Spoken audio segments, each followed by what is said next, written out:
Hi ಎಲ್ರಿಗೂ. ಇವತ್ತು ಹೀರೆಕಾಯಿ ಉಪಯೋಗಿಸಿಕೊಂಡು ಆಂಧ್ರ ಸ್ಟೈಲಲ್ಲಿ ಹೀರೆಕಾಯಿ ಚಟ್ನಿ ಹೇಗೆ ಮಾಡುವುದಂತ ತೋರಿಸಿಕೊಡ್ತೇನೆ. ಈ ಚಟ್ನಿ ಒಂದು ಇದ್ದರೆ ಸಾಕು, ಬೇರೆ ಏನೋ ಸಾಂಬಾರ್ ಅಥವಾ ಸಾರು ಬೇಕಾಗೇ ಇಲ್ಲ. ಊಟಕ್ಕೆ ಅಷ್ಟು ರುಚಿಯಾಗ್ತದೆ. ಈಗ ಈ ಚಟ್ನಿಯನ್ನು ಮಾಡೋ ವಿಧಾನ ನೋಡೋಣ. ಇಲ್ಲಿ ನಾನು 2 ಹೀರೆಕಾಯಿಯನ್ನು ಕಟ್ ಮಾಡಿ ಇಟ್ಟಿದ್ದೇನೆ.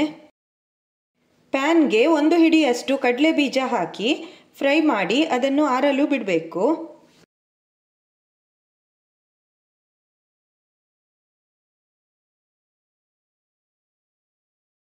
ಅದೇ ಪ್ಯಾನ್ಗೆ 1 ಸ್ಪೂನ್ ಎಣ್ಣೆ ಹಾಕಿ 10 ಹಸಿಮೆಣಸನ್ನು ಹಾಕಿ ಫ್ರೈ ಮಾಡಿ.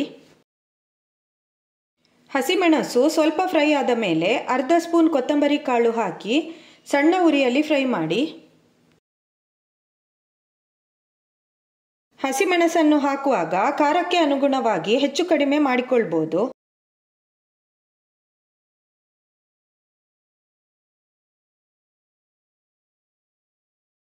ಪ್ಯಾನ್ಗೆ 2 ಸ್ಪೂನ್ ಎಣ್ಣೆ ಹಾಕಿ ಕಟ್ ಮಾಡಿಟ್ಟ ಹೀರೆಕಾಯಿ ಮತ್ತು ಕಟ್ ಮಾಡಿದ 1 ಟೊಮ್ಯಾಟೊ ಹಾಕಿ ಸ್ವಲ್ಪ ಮೆತ್ತಗಾಗೋವರೆಗೆ ಫ್ರೈ ಮಾಡಬೇಕು. ನೀರು ಹಾಕುವುದು ಬೇಡ, ಯಾಕಂದರೆ ಇದು ಹೀರೆಕಾಯಿಯಲ್ಲೇ ನೀರಿನ ಅಂಶ ಇರೋದ್ರಿಂದ ಅಷ್ಟೇ ಸಾಕಾಗ್ತದೆ.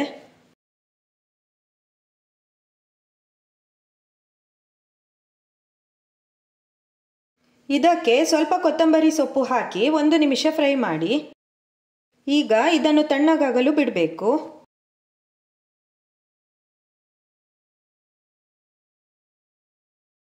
ಮಿಕ್ಸಿಗೆ ಹುರಿದ ಹಸಿಮೆಣಸು, ಕೊತ್ತಂಬರಿ ಕಾಳು, 6 ರಿಂದ 8 ಬೆಳ್ಳುಳ್ಳಿ ಬೀಜ, ಅರ್ಧ ಸ್ಪೂನ್ ಜೀರಿಗೆ, ಸಣ್ಣ ತುಂಡು ಹುಣಸೆ ಹುಳಿ, ರುಚಿಗೆ ತಕ್ಕಷ್ಟು ಉಪ್ಪು ಹಾಕಿ 1 ಸುತ್ತು ಗ್ರೈಂಡ್ ಮಾಡಿ.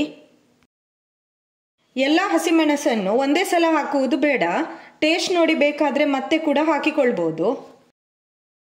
ಇದಕ್ಕೆ ಹುರಿದಿಟ್ಟ ಕಡಲೆ ಬೀಜ ಹಾಕಿ ತರಿತರಿಯಾಗಿ ಗ್ರೈಂಡ್ ಮಾಡಬೇಕು.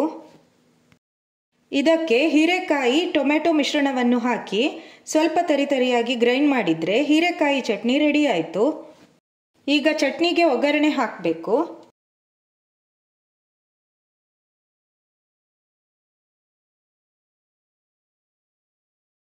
ಒಗ್ಗರಣೆ ಕಾವಲಿಗೆ 3 ಸ್ಪೂನ್ ಎಣ್ಣೆ ಹಾಕಿ ಸಾಸಿವೆ, ಜೀರಿಗೆ, ಕಡಲೆಬೇಳೆ, ಜಜ್ಜಿದ ಬೆಳ್ಳುಳ್ಳಿ ಬೀಜ, ಕೆಂಪು ಮೆಣಸು ಮತ್ತು ಕರಿಬೇವು ಹಾಕಿ ಒಗ್ಗರಣೆ ಮಾಡಿ.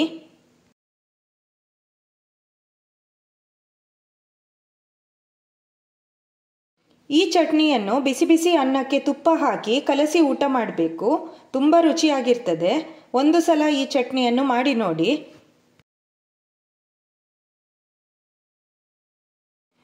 ಈ ರೆಸಿಪಿ ನಿಮಗೆ ಇಷ್ಟ ಆದರೆ ಲೈಕ್, ಶೇರ್ ಮತ್ತು ಕಮೆಂಟ್ ಮಾಡಿ. ಹಾಗೂ ನನ್ನ ಚಾನಲನ್ನು ಸಬ್ಸ್ಕ್ರೈಬ್ ಮಾಡಿ. ಇನ್ನೊಂದು ಹೊಸ ರೆಸಿಪಿಯೊಂದಿಗೆ ಮತ್ತೆ ಸಿಗೋಣ. ಬಾಯ್ ಎಲ್ರಿಗೂ.